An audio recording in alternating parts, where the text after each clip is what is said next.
இருமை வகை தெரிந்து ஈண்டு அறம்பூண்டார் பெருமை பிறங்கிற்று உலகு. இருமை என்றால் நன்மை தீமை அல்லது இன்பம் துன்பம் போன்ற இருவகை நிலைகள்.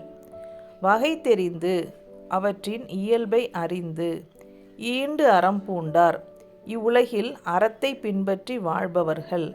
பெருமை பிறங்கிற்று உலகு அவர்களின் பெருமை உலகம் முழுவதும் விளங்குகிறது. அதாவது வாழ்க்கையில் இருவகை இருக்கிறது. இன்பம் துன்பம், லாபம் நஷ்டம், புகழ் பழி. இவற்றை புரியாமல் வாழ்பவர் குழப்பமடைவார்.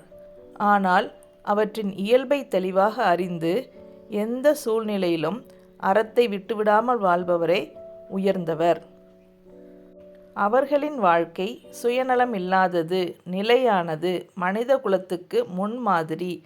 அதனால் அவர்களின் புகழ் காலம் கடந்தும் நிலைத்திருக்கும். அதாவது நல்லது கெட்டது இரண்டையும் புரிந்து சூழ்நிலை மாறினாலும் அறத்தை விடாதவர் பெருமை உலகமே போற்றும்.